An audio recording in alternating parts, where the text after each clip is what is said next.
Tweet कर लोगों से शांति बनाए रखने की अपील की है। और विवेक हमारे साथ जुड़ चुके हैं। विवेक, देखिए सुबह का समय था, लोग जो है कहीं ना कहीं डर गए थे, हालांकि बहुत लोग जो है अपने घर में सोए हुए थे, लेकिन खास करके ये बताइए, क्योंकि दिल्ली ये एपिक सेंटर था इस बार का भूकंप का, ऐसे में कौन कौन सा एरिया दिल्ली का अगर हम बात करें तो संवेदनशील है, जो भूकंप के लिहाज से सबसे ज्यादा खतरनाक है?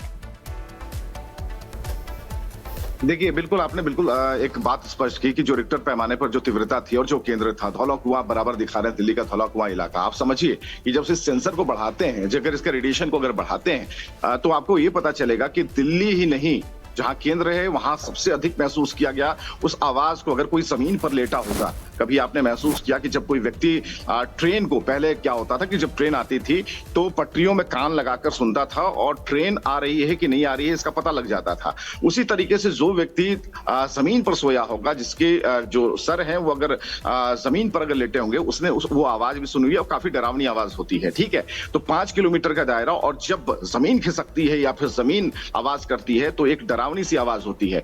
लोग जाग गए। सबसे बड़ी बात, कौन लोग जागे? जो ऊंचे महलों में रह रहे होंगे वो लोग जागे होंगे। और जब ये महसूस किया गया कि धरती अगर हिल रही है, तो आप समझिए कि एक जो अंदर जो कह सकते हैं कि जो केमिकल चेंजेस होते हैं बॉडी में, उसमें सबसे ज्यादा आपका मन घबराता है, और मन घबराता है उसके बाद आपको थोड़ी वॉमिट जैसी सेंसेशन होती है। तो ऐसे में लोग क्या करते हैं? बिल्कुल, लोग सबसे पहले वो करते हैं विवेक जो उनके लिए सही है। घरों से बाहर निकलना उनके लिए सुरक्षित होता है, एक सुरक्षित स्थान पर पहुंचना उनके लिए जरूरी होता है। हम लौटेंगे आपके पास। कोमल भी हमारे साथ, हमारी सहयोगी लाइव जुड़ चुकी हैं। कोमल, देखिए ये वाकई में चिंता का विषय है कि दिल्ली केंद्र रहा है भूकंप का। रिक्टर स्केल पर इसकी तीव्रता 4 मापी जाती है और केंद्र दिल्ली सामने जब आता है तो वाकई में चिंता का विषय। बिल्कुल चिंता का विषय है, लेकिन अगर हम बात करें टाइमिंग की तो देखिए करीब 5:35 में भूकंप जो है वो आता है। यहाँ तक कि मैं भी सो रही थी, लेकिन जैसे ही भूकंप के झटके मैं महसूस करती हूँ मैं भी उठ जाती हूँ। और अमूमन जो हमने पढ़ा है, सीखा है कि जब भी भूकंप के झटके महसूस करते हैं तो आपको खुले मैदान के एरिया में जाना होता है। तो ऐसे में देखिए मेरे सोसाइटी की बात करें तो सभी लोग जो है वो अपने घरों से बाहर आ गए थे, क्योंकि तीव्रता जो है वो 4 मापी गई है, यानी काफ़ी ज़्यादा जो तीव्रता है, काफ़ी ज़ोर से भूकंप के झटके महसूस किए गए थे। लोगों में दहशत था। कई देर तक जो लोग हैं अपने घरों से बाहर थे, बातचीत कर रहे थे, क्योंकि देखिए ये भी कहा जाता है, लोगों को ये भी लग रहा था दोबारा भी जो है भूकंप के झटके महसूस किए जा सकते हैं। ऐसे में देखिए एहतियात के तौर पर लोग अपने घरों से बाहर निकले थे, छोटे छोटे बच्चों को लेकर के बाहर निकल गए थे, मैदानी इलाके में चल गए थे, क्योंकि भूकंप जो है काफ़ी ज़्यादा तेज भूकंप के झटके वो महसूस किए थे। मैं बता रही हूँ, अगर जिस पलंग में मैं लेट रही थी, मेरे सामने मेरा जो पूरा पलंग है, सोफा है, वो पूरी तरह से हिलते हुए नजर आ रहा था। पंखे की बात करें, क्योंकि देखिए सुबह बात करें तो तड़के सुबह थोड़ी सर्दी होती है, तो ऐसे में इस समय सब पंखे बंद करके सोते हैं, लेकिन पंखा तक हिलने लग गया था। तो आप इससे अनुमान लगाइए कि भूकंप जो है काफ़ी ज़्यादा जोर से भूकंप के झटके महसूस हुए हैं। लोगों में अभी भी दहशत है। कई ऐसे लोग थे कई देर तक अपने घरों से बाहर थे, लेकिन फिलहाल देखिए स्थिति जो है वो सामान्य है। लेकिन चिंता का विषय ये ज़रूर है कि दिल्ली जो है वो इस भूकंप का केंद्र रहा है। जी बिल्कुल, लेकिन कोमल देखिए जिस तरीके से लोगों में डर का माहौल देखने को मिला, उसके पीछे की एक वजह ये भी रही कि गड़गड़ाहट की आवाज सुनाई दी, और ये आवाज मैंने खुद सुनी, क्योंकि देखिए मैं 14 मंजिल पर रहती हूं और वहां पर जिस तरीके से जब भूकंप के झटके मैंने खुद महसूस किए, एक अजीब सी आवाज आई। जरा इसके बारे में बताइए कि जो आवाज आई इसके पीछे की क्या वजह थी, क्या जो विशेषज्ञ है वो क्या बता पा रहे इसे लेकर?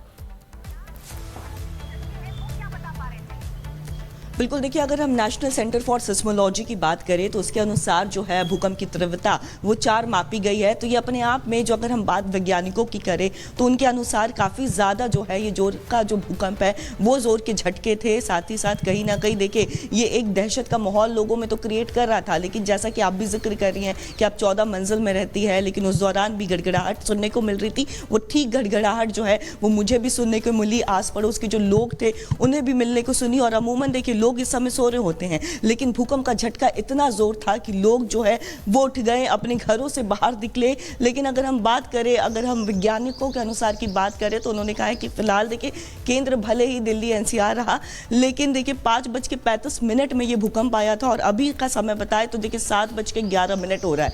अब चीजें सामान्य हो गई है, दोबारा जो है वो झटके महसूस नहीं किए गए हैं, लेकिन फिर भी यानी कि चीजें अब धीरे धीरे सामान्य हो गई हैं। और प्रधानमंत्री नरेंद्र मोदी की तरफ से भी पोस्ट आया जिसमें उन्होंने ये कहा है कि सभी लोग शांति बनाए रखें, धैर्य रखें। और विवेक भी हमारे साथ लगातार बने हुए हैं, हमारे सहयोगी। विवेक, वो कौन कौन से इलाके हैं जहां पर भूकंप के जो झटके हैं दिल्ली एनसीआर में तेज तीव्रता के महसूस किए गए? फटाफट से हमारे दर्शकों को भी ये जानकारी साझा करें।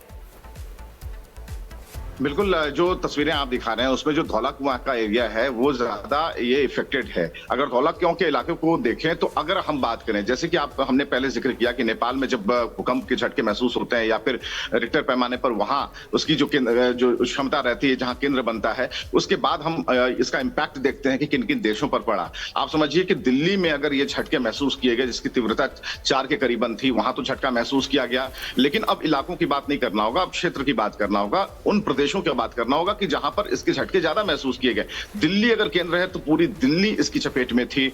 जो लोग जागे हुए थे उन्हें महसूस हुआ, लेकिन दिल्ली से सटा हुआ अगर उसकी बात करें, एनसीआर के इलाका बोल रहे हैं, उत्तर प्रदेश बोल रहे हैं, इन इलाकों में भी झटके महसूस किए गए। लेकिन ये धीरे धीरे धीरे धीरे सेल डाउन होता है, जिस वजह से इसका असर उतना नहीं दिखा। और सुबह से लगभग 1 घंटे से हम लगातार हम लोग लाइव पे हैं, जो सुबह से। हालांकि यहाँ पर जो हम एक्टिविटी देख पा रहे हैं लोगों की, जो लोग हैं वो यहाँ पर निश्चिंत है। खासकर हम बात कर रहे हैं ग्रेटर नोएडा यानी उत्तर प्रदेश, यहाँ से शुरू होता है। ऐसी स्थिति में उन इलाकों में ज्यादा, या फिर जहां अपना दफ्तर है वहां की अगर बात कर लें, वहां भी लोगों से अगर आप बात करेंगे तो इतने ज्यादा झटके महसूस नहीं हुए। लेकिन जो दिल्ली केंद्र बना, हम बराबर कह रहे हैं कि अब मानकों का ख्याल रखना होगा। लेकिन विवेक, जरा ये समझाइए, क्योंकि इससे थोड़ी देर पहले आप ये बात कर रहे थे कि अगर लोग भूकंप के झटके महसूस करते हैं तो जाए कहां? ऐसे में मेरा सवाल ये है कि जो लोग ऊंची ऊंची इमारतों पर रहते हैं, गगनचुंबी इमारतों पर में रह रहे हैं, आखिर उनके लिए क्या विकल्प है? क्योंकि जब तक वो सीढ़ियों के जरिए नीचे उतरते हैं तब तक वो भूकंप आता है और चला भी जाता है। तो ऐसे में लोग किस तरीके से सावधानी बरतें?